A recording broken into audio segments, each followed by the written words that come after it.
Assalamualaikum warahmatullahi wabarakatuh. Alhamdulillah hamdan syukronillah. Allahumma sholli wa sallim wa barik ala sayyidina Muhammad wa ala alihi wa sahbihi rasulillahi ajma'in. Amma ba'du. Sahabat-sahabatku, saudara-saudaraku yang dimuliakan Allah. Jadi ada satu kasus di mana ketika ber-DN kita mendapat suatu ayat atau asma atau amalan. Biasanya sebagai contoh itu kalau asma seperti ya hayu ya qayyum, jadi itu dibacakan kemudian hilang. Lalu ada ayat-ayat yang turun yang diberikan kepada kita, semisal ya ayuhan nafsun mutmainnah irji'i dan seterusnya. Lalu ada kalimat-kalimat lain seperti bismillah, sholawat dan sebagainya. Jadi untuk hal seperti ini bagaimana kita menyikapinya, bagaimana kita meresponnya sesuai dengan apa yang saya alami. Ini saya berbicara dengan kapasitas saya. Jadi untuk hal demikian saya akan teliti dulu.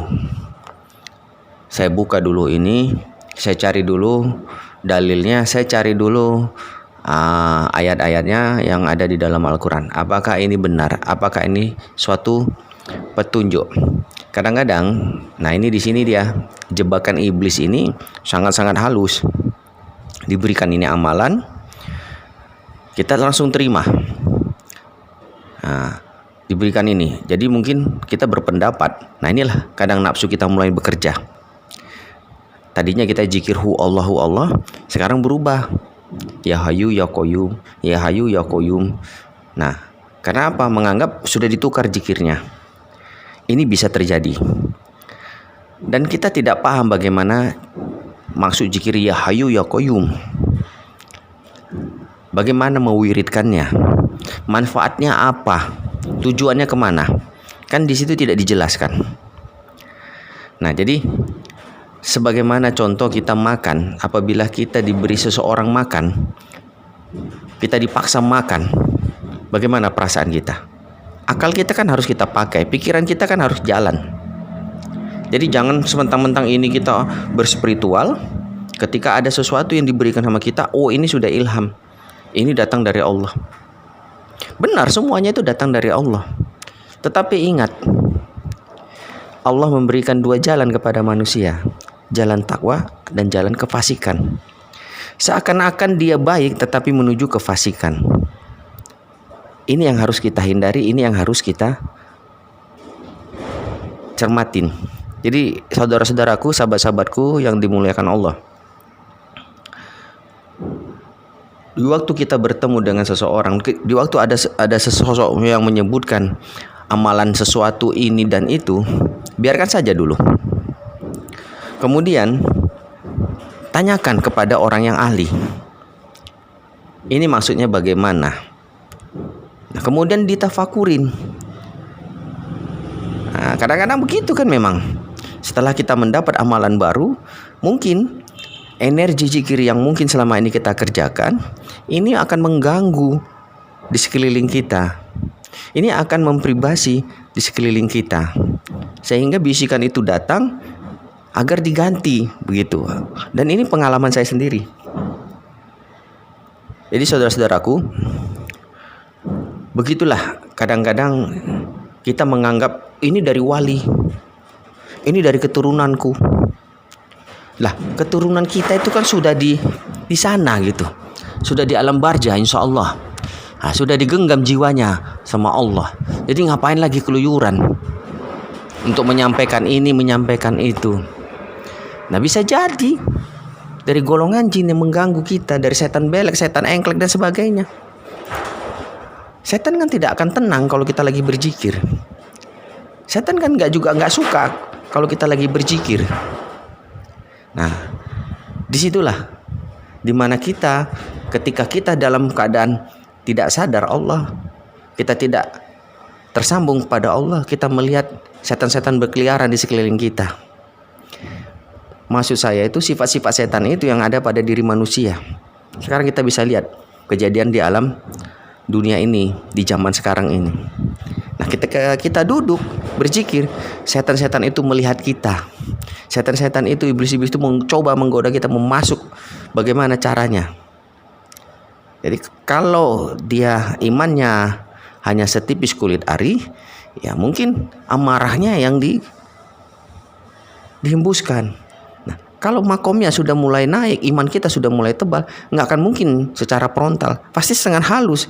Ya, kita lagi hobinya beribadah, berspiritual, ya nilai-nilai spiritual yang dia masukkan. Seakan-akan ini datang dari malaikat, ya ini datang nabi, kan begitu. Ini banyak yang terjebak di dalam hal ini, yang nantinya akan menyeret kita kepada kekufuran, kefasikan.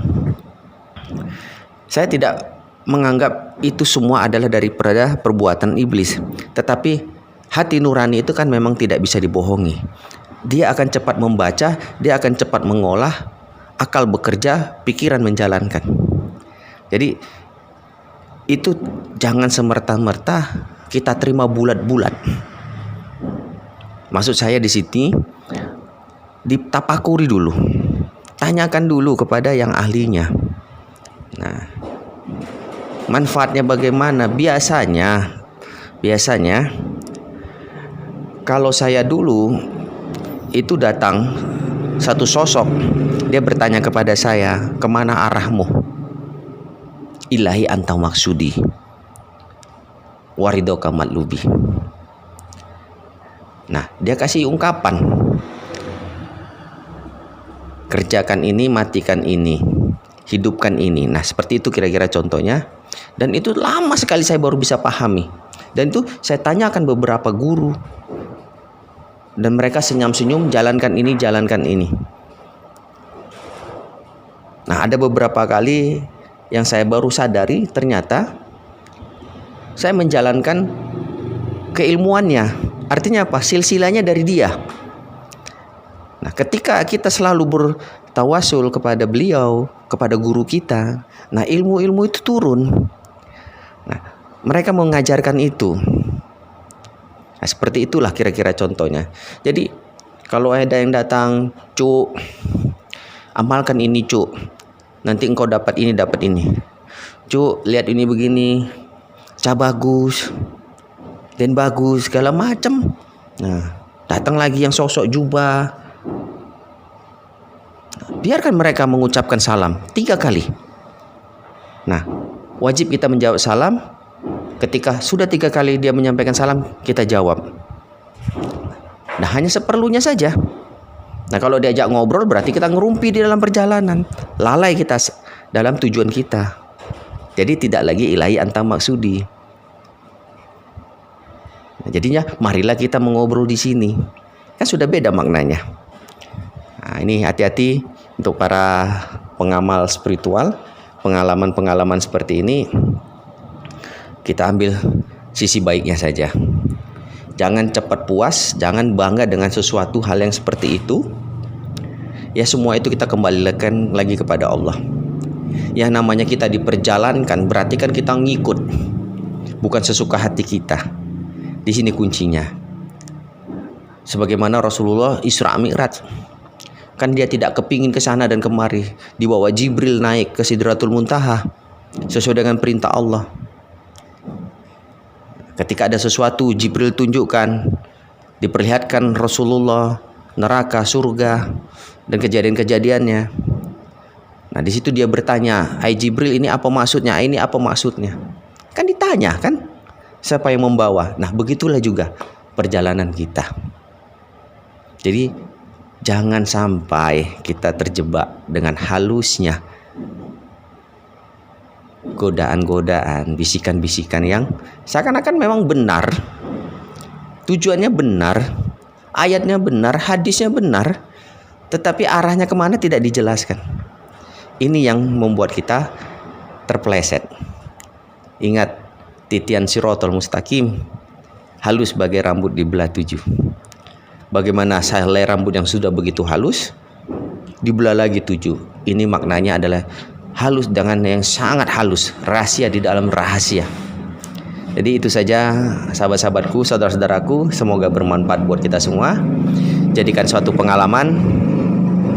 Kurang lebih saya mohon maaf. Billahi taufiq wal hidayah. Assalamualaikum warahmatullahi wabarakatuh.